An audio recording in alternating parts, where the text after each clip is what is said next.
અંકલેશ્વરમાં એસએમસીનો મેગા દરોડો, જુગાર ક્લબ પર ત્રાટકી 13 જુગારીઓ ઝડપ્યા, 60થી વધુ વોન્ટેડ. તારફળિયામાં ધમધમતા જુગારધામ પર સ્ટેટ મોનિટરિંગ સેલનો સચોટ ઘા, રૂપિયા 2.80 લાખનો મુદ્દામાલ જપ્ત, 4 મુખ્ય સૂત્રધાર ફરાર.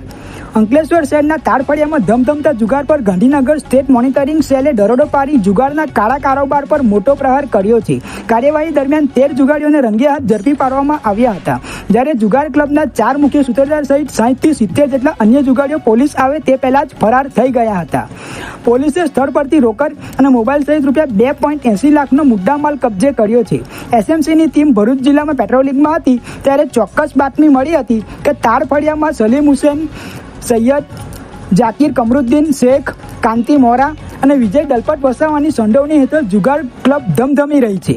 માહિતી મળતા જ ટીમે તાત્કાલિક સ્તર પર પહોંચી ચારેય તરફથી ઘેરાબંધી કરી દરોડો પાડ્યો હતો. પોલીસના દરોડાથી જુગારના અડ્ડે ભારે દોડધામ મચી ગઈ હતી. જોકે એસએમસીની ટીમે સ્થળ પરથી 13 જુગારીઓને ઝડપી પાડી લીધા હતા. તપાસ દરમિયાન રોકડા રૂપિયા 1.55 લાખ, 19 મોબાઈલ ફોન અને અન્ય સામાન મળી કુલ રૂપિયા 2.80 લાખનો મુદ્દામાલ જપ્ત કરવામાં આવ્યો હતો.